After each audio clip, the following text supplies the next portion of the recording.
Bonjour à tous, aujourd'hui on se retrouve sur une nouvelle vidéo très technico-pratique. On va apprendre à faire une facture avec Excel. Donc déjà au niveau des mentions obligatoires, c'est les mentions qui doivent obligatoirement apparaître dans vos factures. On va voir directement sur le site du service public, vous voyez, dès que vous avez une problématique, vous regardez sur le site du service public, économie.gouv, etc.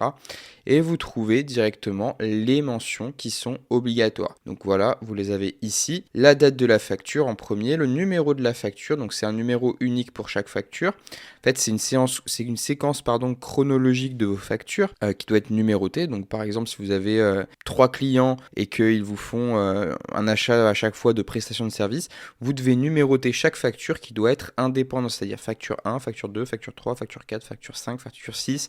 Et c'est pas uniquement le nombre de factures correspondant à chaque client. En fait, c'est vraiment la numérotation en fonction de vos prestations que vous effectuez. Ensuite, vous avez la date de vente ou de prestation de service. C'est la date où est achevée, par exemple, la livraison des biens ou la prestation de service. Donc, c'est vraiment la date à laquelle entre guillemets, votre service a été rendu ou votre vente a été faite. Vous ne pouvez pas facturer techniquement avant. Normalement, la facture se fait après, une fois que le travail a été effectué. Ensuite, l'identité du vendeur ou du prestataire. Alors, il y a des informations qui sont obligatoires. Il faut faire figurer la dénomination sociale, le nom, prénom pour l'entrepreneur. Je vous rappelle que si vous êtes en entreprise individuelle, c'est votre nom, prénom suivi de la mention EI. Vous devez également y indiquer l'adresse du siège social et l'adresse de facturation si elles sont différentes. Donc, l'adresse du siège social, si vous passez par une société de domiciliation, vous aurez à mettre cette adresse-là. Ensuite, le numéro de sirène ou le SIRET. Donc ça, évidemment, c'est les identifiants qui sont liés à votre entreprise. Vous mettez également la forme juridique et le capital social pour les sociétés uniquement. Le numéro RCS et la ville du greffe d'immatriculation pour les commerçants. Le numéro du répertoire des métiers et département d'immatriculation pour les artisans. Voilà, c'est tout. Ensuite, au niveau de l'acheteur, vous mettez sa dénomination sociale et si c'est un particulier, évidemment, le nom et le prénom.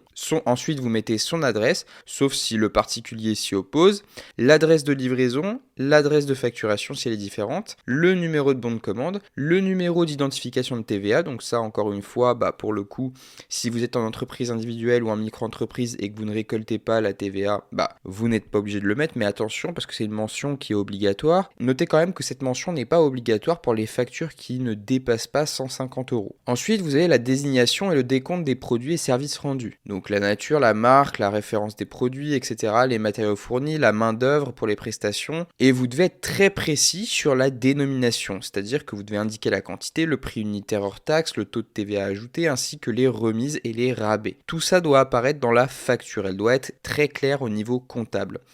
Ensuite, le prix catalogue, donc c'est le prix unitaire hors TVA, puis vous rappelez également le taux de TVA légalement applicable, encore une fois, si vous récoltez la TVA. Les éventuelles réductions de prix, s'il y a des ristournes, des rabais, des remises, etc., vous les effectuez, vous les mettez directement sur la facture. Vous rappelez la somme totale à payer hors taxe et toutes taxes comprises. Ça, c'est quelque chose qui doit absolument apparaître sur la facture. L'adresse de facturation, les informations sur le paiement, donc la date à laquelle le paiement doit intervenir ou le délai de paiement, les conditions d'escompte en cas de paiement anticipé et le taux de pénalité en cas de non-paiement ou de retard de paiement. Pour les biens, vous pouvez rappeler la durée de garantie légale de conformité qui est de 2 ans. Donc ça, c'est des biens qui sont rappelés par ce décret-là. Donc voilà, c'est vraiment tout ce qui va être à l'appareil électroménager, photographie, etc. Enfin, vous avez vraiment toute la liste ici, juste ici, tac. Et tous ces articles, si vous les vendez, il faut rappeler cette garantie légale de conformité. Et ce décret vise les biens qui sont vendus dans le cadre d'un contrat en établissement. Là, vous avez quelques autres mentions particulières en fonction du type d'activité que vous exercez. Donc, si le vendeur prestataire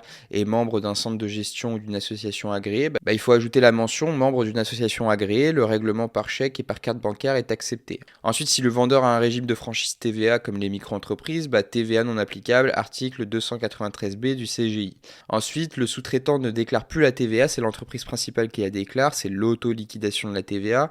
Il faut mentionner auto-liquidation de TVA et indiquer qu'il s'agit d'un montant hors taxe. Ensuite, les artisans ou les micro-entrepreneurs qui exercent une activité artisanale et qui ont une assurance professionnelle obligatoire doivent mentionner l'assurance souscrite au titre de l'activité. Donc on va pas parler des pénalités, etc. Je vous attire juste votre attention sur ça, c'est sur le fait que les factures doivent être conservées pendant 10 ans.